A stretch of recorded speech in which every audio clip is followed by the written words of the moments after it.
ሰላም ጤና ይስጥልን ውድ የኢትዮ አውታር ዜና ተከታታዮቻችን፣ ይህ የዕለቱ የዜና ጥንክራችን ነው። በዕለቱ ለእናንተ አዳዲስ መረጃዎች ይሰጣሉ ያልናቸውን ሀገራዊና ዓለም አቀፋዊ ዕለታዊ መረጃዎችን አሰባስበን በማጠናከር በስቱዲዮአችን ተገናኝተናል።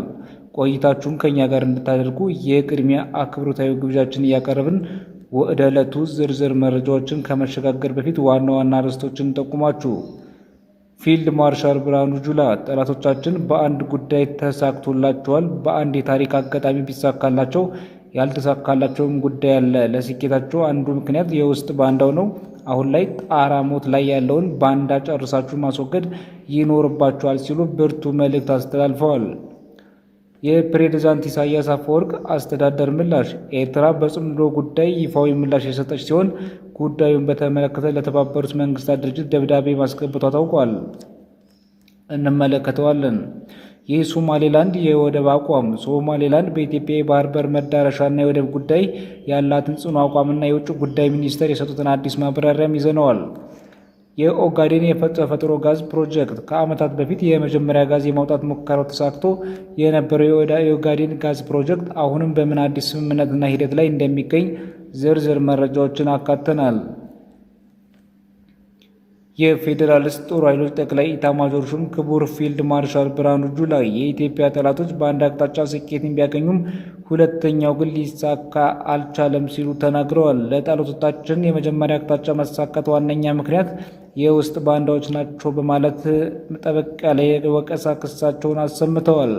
በትናንትናው ዕለት በሁርሶቹ መኮንኖች ማሰልጠኛ ትምህርት ቤት ጀማሪ መስመር መኮንኖችን ባስመረቀበት ዕለት በክብር እንግድነት ተገኝተው ንግግር ያደረጉት ፊልድ ማርሻሉ ህወሓትና የኤርትራ መንግስት ፈጥረውታል በሚባለው ጽምዶ እየተባለ በሚጠራው ጥምረት ዙሪያ ሰፋ ያለ ማብራሪያ ሰጥተዋል። ጽምዶ ሲባል ዛሬ የተፈጠረ እንዳይመስላችሁ፣ ጽምዶ የ1960ዎቹ ስትራቴጂ ነው ብለዋል። የዚያን ዘመን ትውልድ ማርክሲዝም ሌኒዝም እያሉ ታሪካዊ ጠላቶቻችን እየጋበዘ ከካይሮ ከሞቃዲሾና ከሱዳን ድረስ በመሄድ የኤርትራ የሱዳንና የግብፅ ቅንጅትን በመፍጠር ኢትዮጵያን ከባህር በር ያባረራት ሂደት መሆኑን አስታውሰዋል።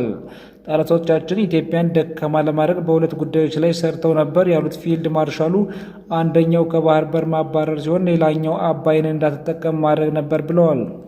ከባህር በር በማስወጣት ረገድ የውስጥ ባንዳዎች በመጠቀም ቢሳካላቸውም ኢትዮጵያ የአባይን ውሃ እንዳትገድብ የማድረግ እቅዳቸው ግን ከሽፏል። አሁንም የዚያ ዘመን ባንዳዎች መልካቸውን ቀይረው ከጎረቤት ሀገራት ጋር በመቀናጀት ሀገር ለማፍረስ እየሰሩ ቢሆንም በመከላከያ ሰራዊታችን ተመተው ጣራ ሞት ላይ ይገኛሉ። በመሆኑም ሰራዊቱን የምታቃሉ አዳዲስ መኮንኖች ይህንን ባንዳ ጨርሳችሁ ማስወገድ ይኖርባችኋል ሲሉ ጥሪያቸውን አስተላልፈዋል።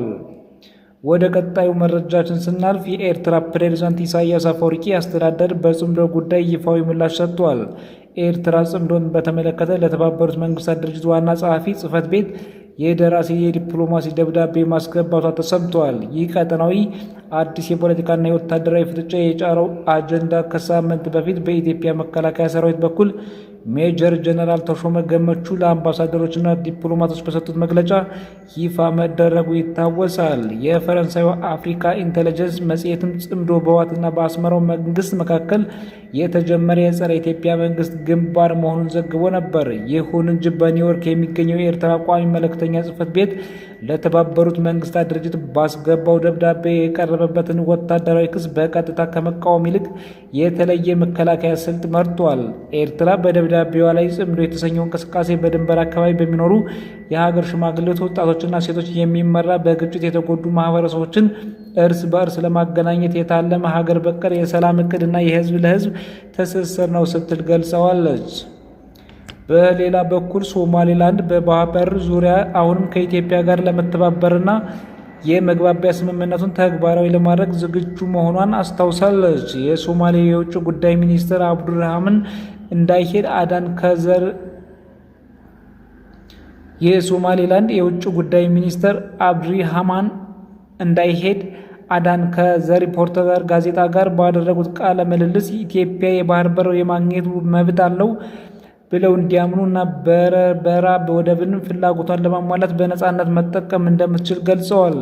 ከእውቅና ጉዳይ ጋር በተያያዘም ኢትዮጵያ ሶማሌላንድን እንደ ቁልፍ አጋር አይታ አንድ ቀን እውቅና ትሰጣለች የሚል ሙሉ እምነት እንዳላቸው ገልጸው ሆኖም በኢትዮጵያ ላይ ምንም አይነት ኃይለኛ ግፊት ማድረግ እንደማይፈልጉ አክለዋል። በሌላ በኩል በማዕከላዊ ኢትዮጵያ ክልል በጉራጌ ዞን አብሽዬ ወረዳ ቁሌት ቀበሌ ውስጥ የታጠቁ ቡድኖች በሰነዘሩ ድንገተኛ ጥቃት 3 የአካባቢ ነዋሪዎች መታፈናቸውን የቀበሌው አስተዳዳሪ አቶ አለሙ ከድር ገልጸዋል። ታጣቂዎች የታገቱን ግለሰቦች ለመልቀቅ በአጠቃላይ ሚሊዮን ብር ማገቻ የተጠየቁ ሲሆን ይህም በአካባቢው ማህበረሰብ ላይ ከፍተኛ ጭንቀት ፈጥሯል።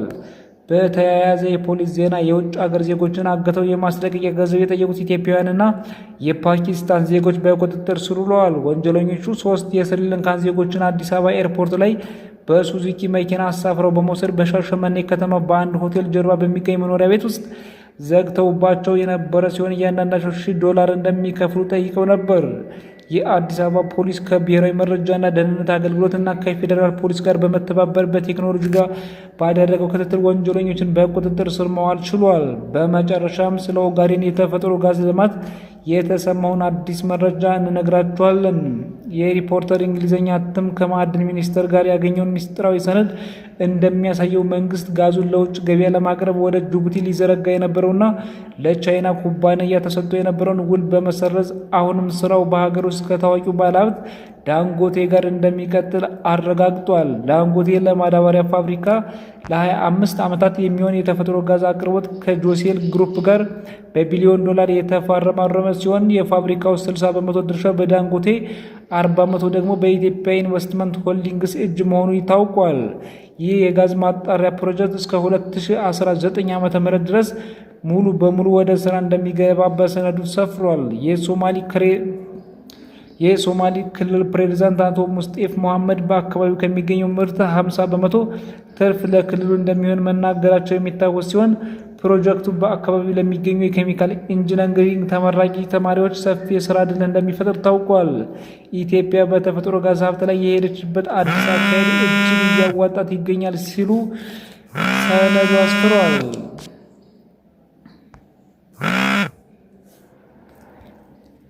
ውድ የኢትዮ አውታር ዜና ቤተሰቦቻችን ለዛሬ ያዘጋጀንላችሁ አብይ ርዕሰ ጉዳዮች እነዚህን ይመስሉ ነበር። መረጃዎችን በተመለከተ ያላችሁን ማንኛውም ማስተያየት በኮሜንት መስጫው ላይ እንድታሰፍሩን በአክብሮት እንጠይቃለን። እንዲሁም በየዕለቱ የምንለቃቸው ትኩስና እውነተኛ ሀገራዊ መረጃዎች በፍጥነት እንዲደርሳችሁ ቻናላችን ሰብስክራይብ በማድረግ ቪዲዮውን ላይክ እና ሸር በማድረግ ለቻናላችን የምታሳዩት ድጋፍ እንድትቀጥሉ በትህትና እንማጸናለን፣ እንጠይቃለን። ሰላም ሁኑልን።